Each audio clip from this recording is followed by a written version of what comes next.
Hi guys, welcome to today's video. Today we're going to be taking a look at the R7 finally, doing a 30,000 shutter review.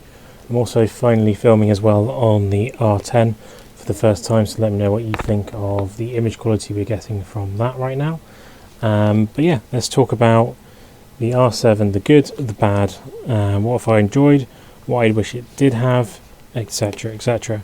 So let's start with some of the bad things.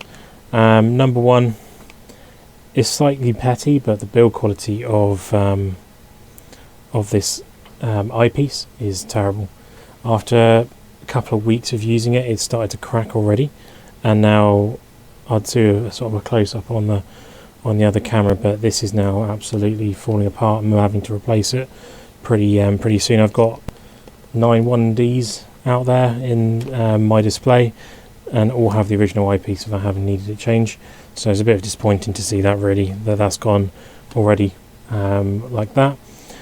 Number two is the lack of a grip option. When it first launched, Canon were very quiet about if it would have a grip or not.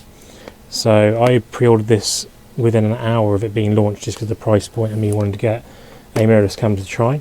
So I was pretty committed pretty early on, and then I found out sort of a week later that you can't get a grip for it, and I'm super disappointed, if I'm totally honest. For a wildlife sports camera, not to have a grip option is really much of a letdown on that, especially when the grip's so small that my finger just hangs off that grip permanently. There's nothing I can do about that. So there are a few people obviously now making 3D printed grips. I'm kind of waiting for someone to make a grip that does actually sit within the battery compartment itself and have the 2 batteries sat there, and even has a cable that comes through here. I'll happily use that just to have that vertical grip option, so I do shoot vertically quite a lot. But yeah, that and the size are probably all the real complaints really I've got with this camera.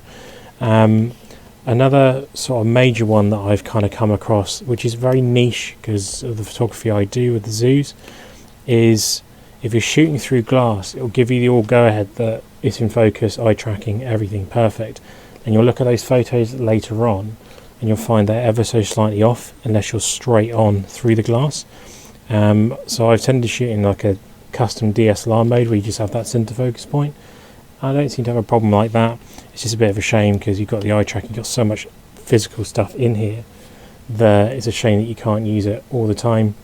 If you're shooting through glass, there's no problem shooting through wire or if the animal's right in front of you, but shooting through glass is definitely a thing that the R7 struggles with anyway. I'm not sure about the full frame versions like the R6 and the R5, they might be a little bit better, but the R7 definitely, from what I can see, struggles with glass unless you're straight on.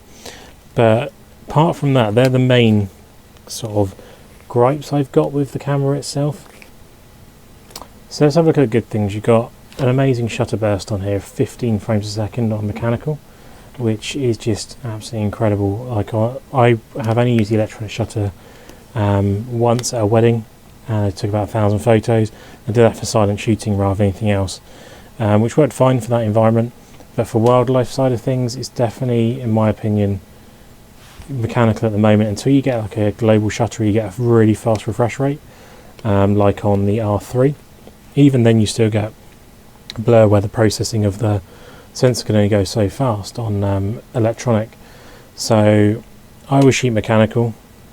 It also means there's less footage to scrub through. There's a lot if you're shooting 30 frames a second, imagine how many photos you've got to scrub through to get that exact one. And it's just a lot of extra time. It's double the amount of photos that you get in a second. So obviously with running an EF lens, I don't get the full 30 when I'm using electronic shutter anyway. So I find a 15 on mechanical absolutely ample for what I need, and always what I've needed, so no worries there at all. The screen, the screen and the viewfinder, incredible positives as well. The data you get through that viewfinder is amazing. Being able to watch everything, how clear it is.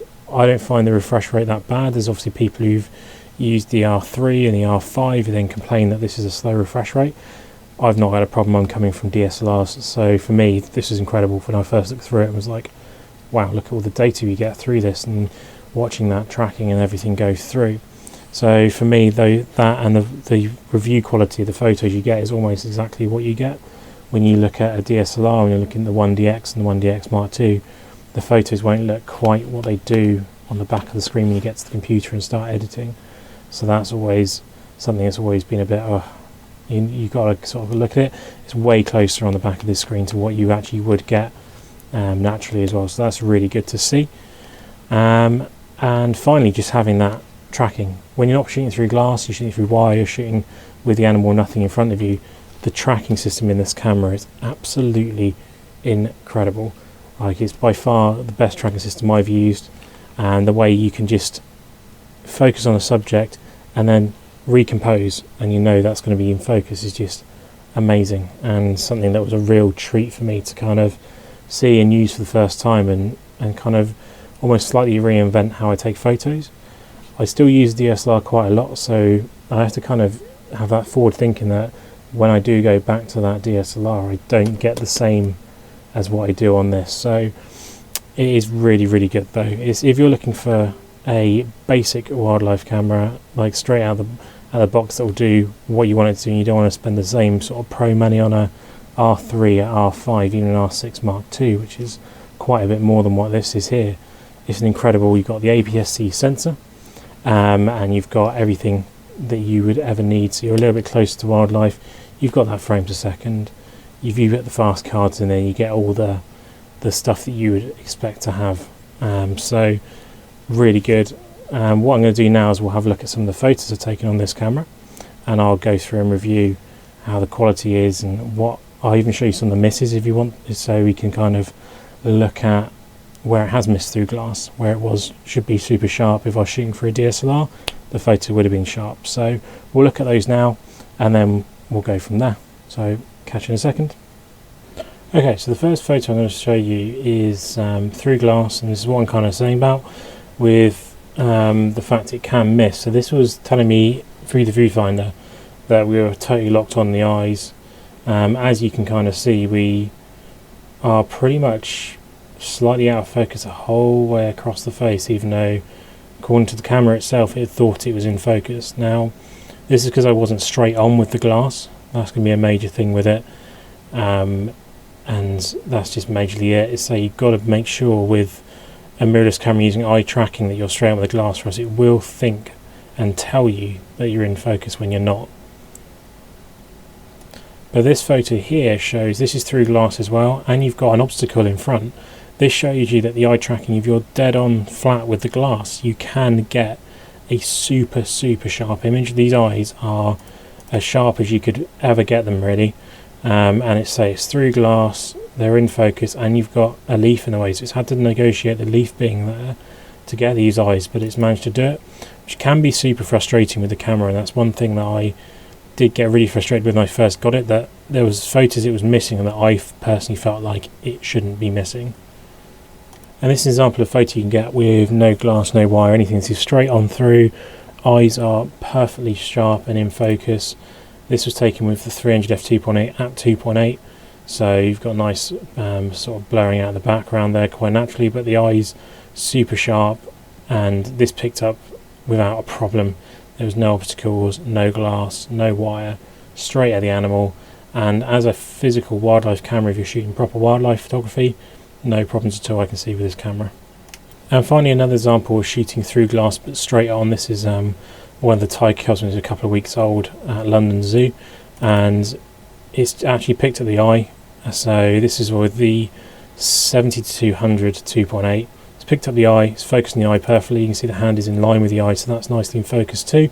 And the foreground is a little bit out of focus, and it's even got an obstacle, a little bit of an obstacle of part of the enclosure in the way there, which is not even tracked upon. It's just gone straight through. And so this is again why it gets a little bit frustrating from time to time, because there's some shots like this it gets absolutely perfect, but some shots that it gets which it should get perfect, and they are a little bit out of focus because of the glass and the way you're standing with the glass. So that's my review, 30,000 shots with the R7. That's my thoughts. I am going to do a video on how to change the eyepiece. So I've seen a few people have had the same issue. If you've had the same issue, by all means comment down, let me know what you did. I've got an aftermarket one which which is a little bit deeper, which hopefully should last longer, but we'll try and see how that is there.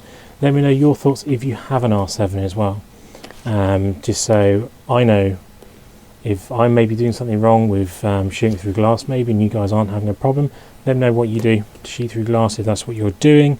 Let me know if you went for this camera, why you went for it, or if you went for something else, why did you go for something else. I'm open to all things. I'd like to hear stories from people that could put in the comments, and there's been a few stories that I've seen on the retro review stuff I do, which have been incredible to listen to and sort of read through. So I'd love to see that. If you can let me know your thoughts, it's always great, and I always take that input on board. I'm pretty open with what I use. I'm not sponsored by anyone, so I buy the kit I want to use. I'm a Canon user, that's why I tend to only have Canon stuff on the channel. But if you bought a Nikon, tell me why you bought a Nikon. If you bought the Sony A7, tell me why you bought the A7. So yeah, I hope you enjoyed the video. Please subscribe, comment and like, and I will catch you guys later on for more content as always. Thanks for watching. Goodbye.